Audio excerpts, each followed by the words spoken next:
Good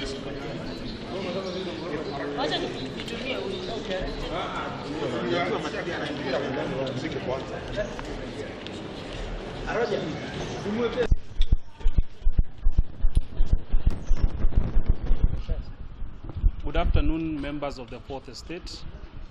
As you are aware, on the 13th of February 2025, Ferdinand Waititu was able to be convicted under the Anti-Corruption and Economic Crimes Act, and pursuing his right of appeal, which is the ordinary course of justice, he has instructed us to pursue the appeal on his behalf, and we have done so by raising very many grounds of appeal, amongst them being that the trial court and the trial magistrate did not take into account a wide array of evidence brought into his defense, but in the event, or rather, but went on to consider the prosecution's evidence only. As time will show, and the appeal will show in due course, that we are keen on securing a safe and practicable solution, which is justice to Ferdinand Ndung'u Waititu. So we have also been able to file an application for bail pending appeal, and as you are aware that the high courts have been so grateful and have been instrumental in ensuring the right to liberty despite a conviction being passed by a trial court.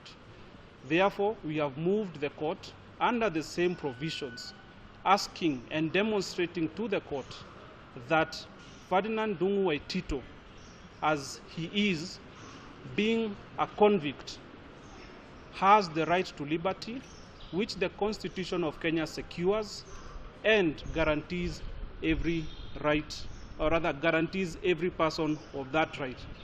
And I wish to also say that being a convict by a trial court does not in any way mean that you are guilty until all the avenues of appeal are exhausted.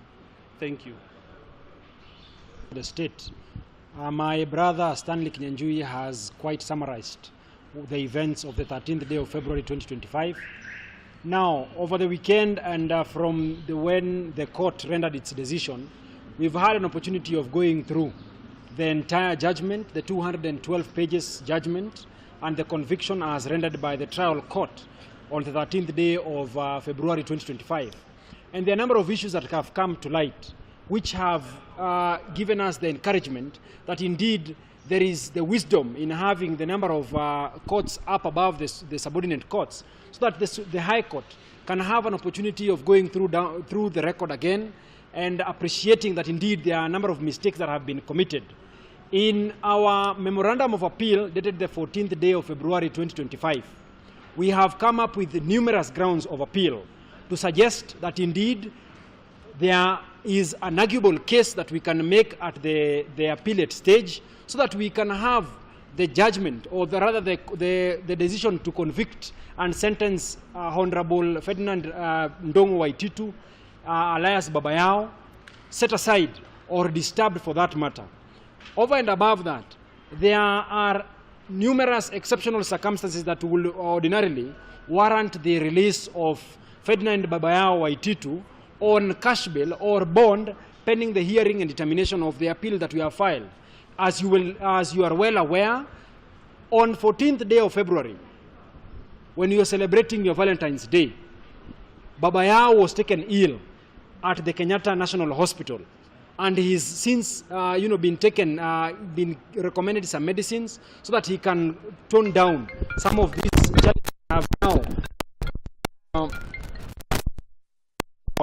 So we are hoping that for us to save a life, for us to avoid a situation that befell one Kakuyo in the later days, when he was convicted and later on, when they filed an application for bail pending appeal, upon his denial, he died while he was in police custody.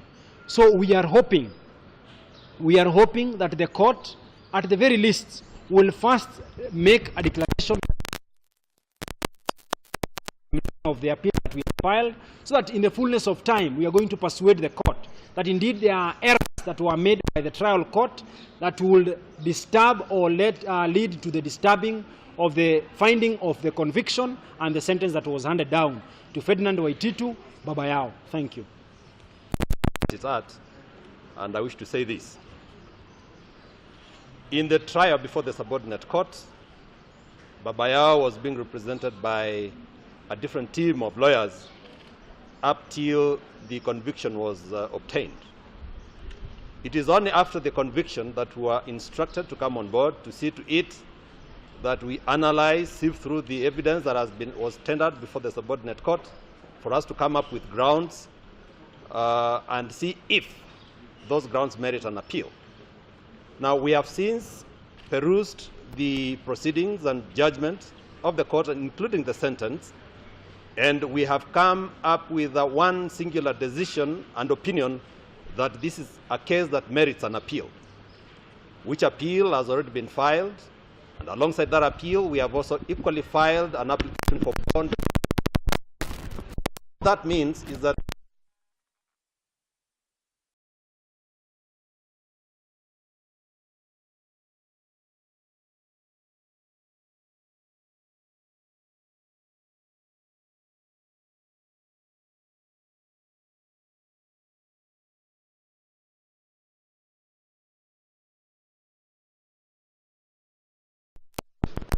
now, several grounds have been raised. Without going into the merits of what has been raised in those grounds, we feel that it is important that the country knows that Baba Yao has been convicted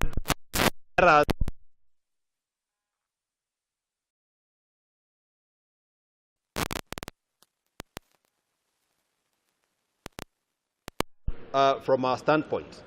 Now, speaking of the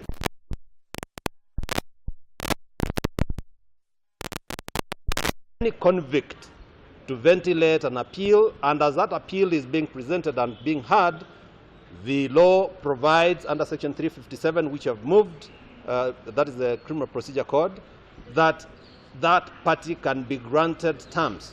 Now, remember, there is the presumption of innocence in our laws, but Baba Yao has since been convicted. It means, therefore, that the threshold of that proof beyond reasonable doubt has been exhibited by the prosecution, but we are going to overturn that in the appeal because of the grounds that now we have raised.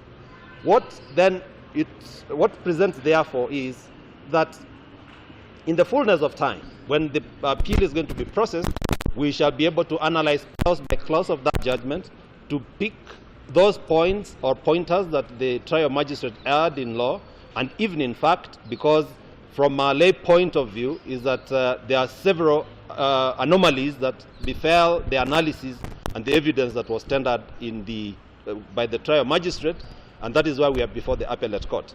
Now, it is important also to know that the appeal mechanisms in this country are well choreographed in the Constitution and also in the statute books, because once somebody has been convicted, he has that right to appeal, and that is why the court normally gives 14 days of right of appeal, and that is why we have filed this appeal within time. We could not wait for the lapse of the 14 days. We have the proceedings, we have the judgment, we have the sentence, so that is why we moved to the High Court. And in the event, in the unlikely event that it fails, then there is also the Court of Appeal that also will analyze. Now, the Court of Appeal is only going to analyze on points of law only. In the High Court, we are going to ventilate issues of law and fact, that there was this contract, there was this other thing that was presented, and there was an oversight by the magistrate and overlooked some of the issues that were supposed to have been merited. Because any iota of doubt that has been raised, any iota of doubt that was raised in that judgment, in the proceedings, it ought to have gone to the benefit of Baba Yao, and Baba Yao actually ought not to be in prison, but out here, trying his life and doing things that a normal ordinary citizen does. So we bring this to speed to the Kenyans that we are here, we are going to ventilate it, and in the fullness of time, things will be crystallized, and he shall come out, God willing, and enabled with the law. Thank you so much. Put the mother of all battles to save his life. Two issues come up. We have gone to get him out purely on two grounds before the appeal is done. One, on medical grounds. This is a man who is above 62 years old, suffering from chronic fatalistic diseases. We have provided evidence from Kenyatta National Hospital and the prison medical facilities. We are seeking that he be released to attend to his medical conditions as he is outside. Number two, we are also looking at the judicial sentencing policy. At 62, with such medical conditions, can the facilities called prison be able to keep this man alive for him to see justice be done to him? Third,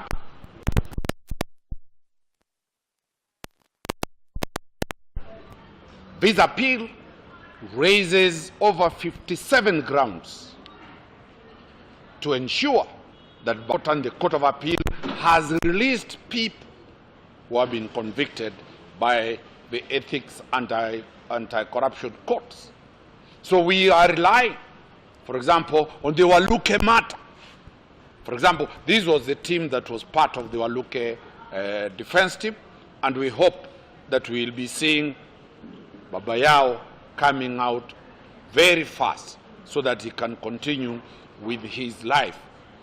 Lastly, a notion was created that Baba Yao was admitted or he went to hide in hospital at Kenyatta National Hospital. The facts of the matter is that when we were in court, Baba Yao was unwell. We informed the court.